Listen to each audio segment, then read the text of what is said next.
A mentira que deixou Deus sem nome. O que muitos acreditam. Não chegamos a nenhum consenso sobre se devemos usar o nome de Deus ou não e, se devemos, qual é esse nome? Professor David Cunningham, Theological Studies. O que a Bíblia diz? Deus disse: Eu sou Jeová, este é meu nome. Isaías 42:8. Jeová é um nome hebraico que significa Ele causa que venha a ser. Jeová quer que usemos seu nome. A Bíblia declara: invocai o seu nome, tornai conhecidas entre os povos as suas ações. Fazei menção de que seu nome deve ser sublimado. Isaías 12:4. Jesus usava o nome de Deus. Referindo-se a seus discípulos, ele disse numa oração a Jeová: Eu lhes tenho dado a conhecer o teu nome, e o hei de dar a conhecer. Porque Jesus tornou conhecido o nome divino a seus discípulos. Ele continuou: a fim de que o amor com que me amaste esteja neles, e eu em união com eles. João 17:26. Por que isso é importante? O homem que não conhece a Deus por nome realmente não o conhece como pessoa, escreveu o teólogo Walter Larry, e, se o conhece apenas como uma força impessoal, não pode amá-lo. Victor ia à igreja toda semana, mas sentia que na verdade não conhecia a Deus. Ele diz: Então aprendi que o nome de Deus é Jeová, e foi como se ele tivesse sido apresentado a mim pela primeira vez. Senti que eu finalmente estava conhecendo aquele de quem eu tanto ouvia falar. Passei a ver Deus como uma pessoa real e como meu amigo. E Jeová, por sua vez, se sente achegado a quem usa o nome dele. Para os que pensam no seu nome, Deus promete: Vou ter compaixão deles, assim como o homem tem compaixão do seu filho que o serve. Malaquias 3, 16 e 17. Ele também recompensa aqueles que usam seu nome. A Bíblia diz em Romanos 10, 13: Todo aquele que invocar o nome de Jeová será salvo. A mentira que fez de Deus um mistério. O que muitos acreditam.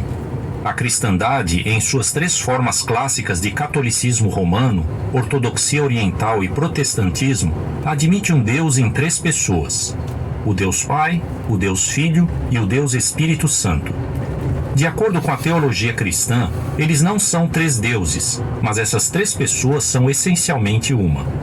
Nova Enciclopédia Britânica, em inglês. O que a Bíblia diz? Jesus, o Filho de Deus, nunca alegou ser igual ou da mesma substância que seu Pai. Em vez disso, ele disse: Vou embora para o Pai, porque o Pai é maior do que eu. João 14:28. Ele também falou a uma de suas discípulas: Eu ascendo para junto de meu Pai e vosso Pai, e para meu Deus e vosso Deus. João 20:17. O Espírito Santo não é uma pessoa. Os cristãos do primeiro século ficaram cheios de Espírito Santo, e Jeová disse: Derramarei do meu Espírito sobre toda sorte de carne. Atos 2, 1-4 e 17. O Espírito Santo não é parte de uma trindade. Ele é a força ativa de Deus. Por que isso é importante? Os eruditos católicos Carl Honan e Herbert Forgrimland explicam que a trindade não pode ser conhecida sem uma revelação e, mesmo após a revelação, não é possível que se torne plenamente compreensível. Você conseguiria amar alguém a quem não pudesse conhecer nem entender? Por isso, a doutrina da Trindade impede que as pessoas conheçam e amem a Deus. Marco, já citado, via a Trindade como uma barreira. Ele diz: Eu pensava que Deus não queria que eu o conhecesse, e isso o tornava ainda mais distante, misterioso e inacessível. Mas Deus não é Deus de confusão. 1 Coríntios 14:33, Centro Bíblico Católico. Ele não esconde sua identidade de nós. Ele quer que o conheçamos. Jesus disse: Nós adoramos o que conhecemos. João 4:22. Quando aprendi que Deus não é parte de uma trindade, diz Marco, eu finalmente pude ter uma amizade com Ele. Se encaramos a Jeová como uma pessoa única e não como um misterioso desconhecido, fica muito mais fácil amá-lo.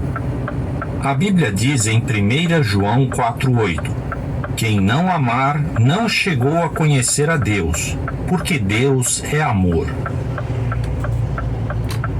A mentira que tornou Deus cruel.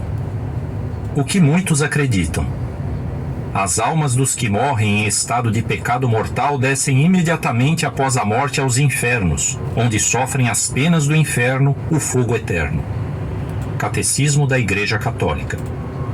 Alguns líderes religiosos dizem que o inferno é um estado de total isolamento e separação de Deus.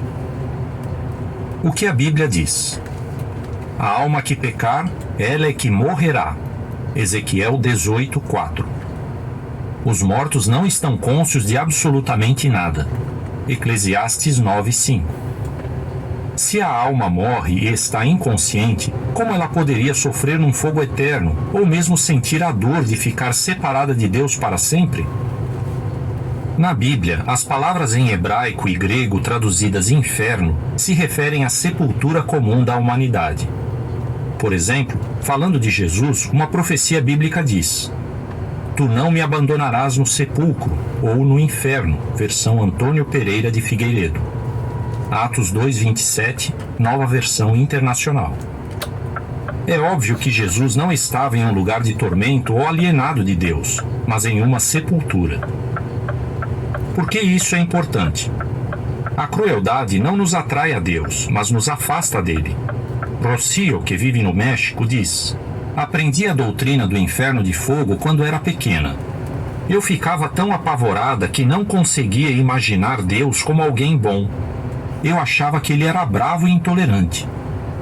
Os claros ensinamentos da Bíblia sobre os julgamentos de Deus e a condição dos mortos mudaram o modo de Rocio encarar a Deus. Ela diz: eu me senti livre, um grande peso foi tirado de mim. Hoje tenho certeza de que Deus nos ama, quer o melhor para nós e eu posso amá-lo. Ele é como um pai que segura a mão de seu filho e quer o melhor para ele. Muitas pessoas se tornam devotas por causa do medo do inferno de fogo, mas Deus não quer que você o sirva por medo.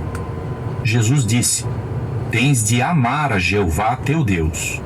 Marcos 12, 29 e 30.